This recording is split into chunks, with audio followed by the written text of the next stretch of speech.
जब भी पाप और पुण्य की बात आती है तो हम सभी के मन में एक ही बात उठती है कि कोई भी अनुचित काम करना पाप की श्रेणी में आता है, और हमारे किसी काम से अगर दूसरों को मदद मिलती है तो वह पुण्य होता है।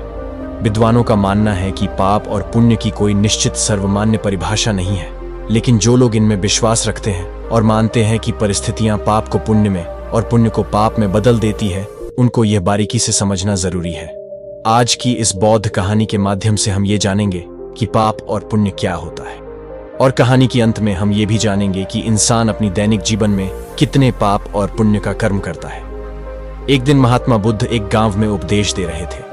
उपदेश खत्म होने के बाद एक व्यक्ति महात्मा बुद्ध के पास आकर बोला, है बुद्ध, मैं पास के गांव में रहने वाला एक बहुत बड़ा व्यापारी हूं। मुझे धन दौलत की कोई कमी नहीं है। मैं अपनी परिवार के साथ बहुत खुश हूं, पर मेरे परिवार वालों के अलावा गांव का और कोई भी मुझे पसंद नहीं करता। सबको ऐसा लगता है कि मैं अहंकारी हूं और कभी किसी की कोई मदद नहीं करता। मैं एक पापी हूं। मैंने अपनी जीवन में कभी भी कोई पुण्य नहीं कमाया है। ये सब सुनकर मैं भी सोच में पड़ गया हूं। क्या सच में मैं एक पापी हूं? क्या मैंने अपनी जीवन में एक भी पुण्य का काम नहीं किया? है बुद्ध, आप कृपया मेरी मन में उठने वाले सवालों का जवाब दीजिए और मुझे समझाइए, क्या है ये पाप और पुण्य का खेल? व्यक्ति की सभी बातों को सुनने के बाद बुद्ध ने मुस्कुराते हुए कहा, बेटा, ये तो विश्वास और भावना की बात है।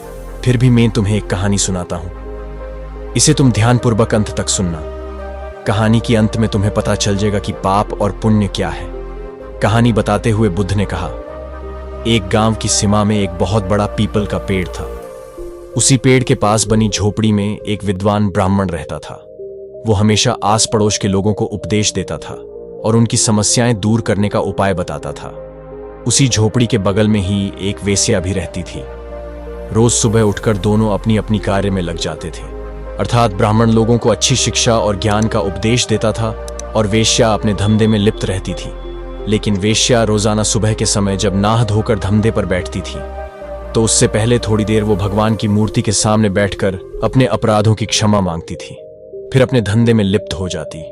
आस पड़ोस के लोग ब्राह्मण का सम्मान कर रहे थे, लेकिन वेश्या को सब भला बुरा सुना के उसका अपमान करते थे। एक दिन ब्राह्मण ने उस वेश्या को अपने पास बुलाकर उसे समझाते हुए कहा कि यह तुम गलत कार्य कर रही हो। इसमें तुम्हें बहुत भारी पाप लग रहा है। अच्छा होगा कि तुम यह गलत धंधा छोड़ दो। वेश्या ने कहा, है पंडित, अगर मैं अपना धंधा छोड़ दूं तो मैं भूख ही मर जाऊंगी। इस पर ब्राह्मण ने कहा कि भगवान पर भरोसा रखो, वही तुम्हें आहार देगा। वेश्या ने ब्राह्मण की बात को मानकर उस दिन से धंधा छोड़ दिया और कुछ दिन अपनी जमा पूंजी से काम चलाया। कुछ दिन बीत जाने पर उसकी जमा पूंजी खत्म हो गई तो उसने ब्राह्मण के पास जाकर फिर से अपनी दुख बताते हुए कहा, है पंडित, मेरा सारा धन अब खत्म हो गया है। अब मैं अपना गुजारा कैसे करूंगी? तब ब्राह्मण ने फिर से उसे कहा, वह पाप काम मत करो और भगवान पर भरोसा रखो, वह तुम्हें आहार जरूर देगा। वेश्या चुपचाप लौट आई। कुछ दिन और बीत जाने पर जब उसकी स्थिति और बिगड़ने लगी तो वह पहले की भांति फिर से अपने धंधे में लिप्त हो गई और वही क्रिया दोहराने लगी। अर्थात धंधा शुरू करने से पहले भगवान की मूर्ति के सामने थोड़ी देर प्रायश्चित करती और फिर अपने धंधे में लग जाती। संयोग ऐसा हुआ कि कुछ दिन बाद ब्राह्मण का देहांत हो गया और उसी दिन वेश्या भी मर गई। दोनों की आत्मा उनके शरीर से निकलकर यमराज के दरबार में गई।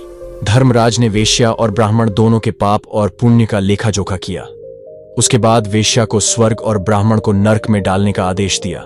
तब ब्राह्मण की आत्मा ने यमराज से कहा, हे धर्मराज, आपके दरबार में यह अन्याय हो रहा है। मैंने जीवन भर लोगों को अच्छे मार्ग पर चलने का उपदेश दिया, फिर भी आप मुझे नरक में डाल रहे हैं। जबकि वेश्या ने जीवन भर पाप कर्म किया, उसे स्वर्ग दे रहे हैं। यह आपका कैसा न्याय है? तब यमराज ने ब्राह्मण से कहा, हम धर्मराज हैं, हमारे दरबार में कभी अन्याय नहीं होता।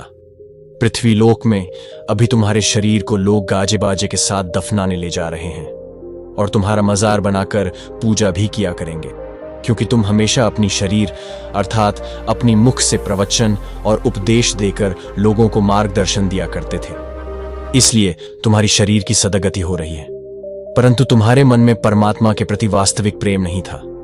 तुम सिर्फ अपनी प्रसिद्धि की लालच में लोगों को प्रवचन दे रहे थे। तुम्हारी आत्मा को कभी परमात्मा का सुमिरन नहीं हुआ, इसीलिए तुम्हारी आत्मा यहां नर्क में जा रही है। वहीं दूसरी ओर वेश्या ने शरीर से पाप किया था, इसीलिए उसके शरीर को लोग अभी घसीट कर नाले में फेंक रहे हैं।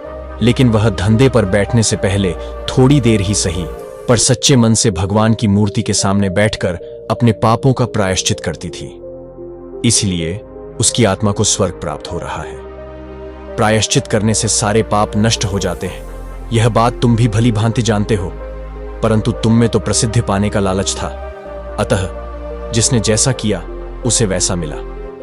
यहीं पर महात्मा बुद्ध ने अपनी कहानी खत्म करते हुए व्यापारी से कहा, जो लोग ये सोचते हैं कि हम दूसरों के साथ अच्छा करते हैं फिर भी हमारे साथ बुरा ही क्यों होता है, इसके पीछे भी यही कारण है। जो इंसान शारीरिक रूप से मदद तो कर देते हैं लेकिन पूरे आत्मसंतुष्टि से किसी का सहयोग नहीं कर पाते, उनके साथ भी भविष्य में बुरा ही होता है। जिस प्रकार सुबह के प्रकाश के लिए सूर्य को अंतरिक्ष का वक्ष चीरना पड़ता है, इसी प्रकार पुण्य की महिमा से दीक्षित होने के लिए हर क्षण पाप की ज्वाला से पिघलने की जरूरत पड़ती है। समाज में रहकर हम परिवार को चलाने के लिए अनेक उद्यम करते हैं, इसमें कहां कितना पाप और कहां कितना पुण्य हो रहा है वो किसी को नहीं पता। याद रहे, पाप से अर्जित धन तो व्यय हो जाता है, लेकिन पाप कभी व्यय नहीं होता। यही बात पुण्य के संबंध में भी लागू होता है। जीव मात्र ही भूल होना स्वाभाविक है, ऐसा कोई भी नहीं है जो इससे बच सके। जो इससे पृथक है वह मनुष्य नहीं देवता है, और जो पाप करके प्रायश्चित नहीं करता वह दानव है। जब तक मनुष्य अज्ञानी है तब तक पाप, वासना और असत्य उसके हृदय में उपस्थित रहते हैं। पाप वासना से मुक्त होकर तपस्या, ब्रह्मचर्य, दान, सत्य और इंद्रियों को वशीभूत करके इंसान अतीत के पापों से मुक्त हो सकता है, लेकिन इसके लिए उसे परमात्मा पर निष्कपट विश्वास रखना जरूरी है। पुण्य प्राप्ति की अगली कड़ी है आंतरिक शत्रुओं को पराजित करने के लिए आत्मज्ञान की उपलब्धि। इससे ही तत्व ज्ञान प्राप्त होते हैं। काम, क्रोध, मोह, लोभ, मद और ईर्ष्या, ये 6 शत्रु मानव मन को उद्वेलित करता है। इनका दमन करने पर मनुष्य दुख और पाप से मुक्त हो जाता है। पुण्य प्राप्ति के लिए इंसान को शास्त्र सम्मत ढंग से जीवनयापन और धनार्जन करते हुए लोक कल्याणकारी कार्य में युक्त होना होगा। यही पाप मुक्त होने का सरल उपाय है। उम्मीद करता हूं वीडियो पसंद आया होगा। हमारी वीडियो सबसे पहले देखने के लिए वीडियो को लाइक करके चैनल को सब्सक्राइब करें। धन्यवाद।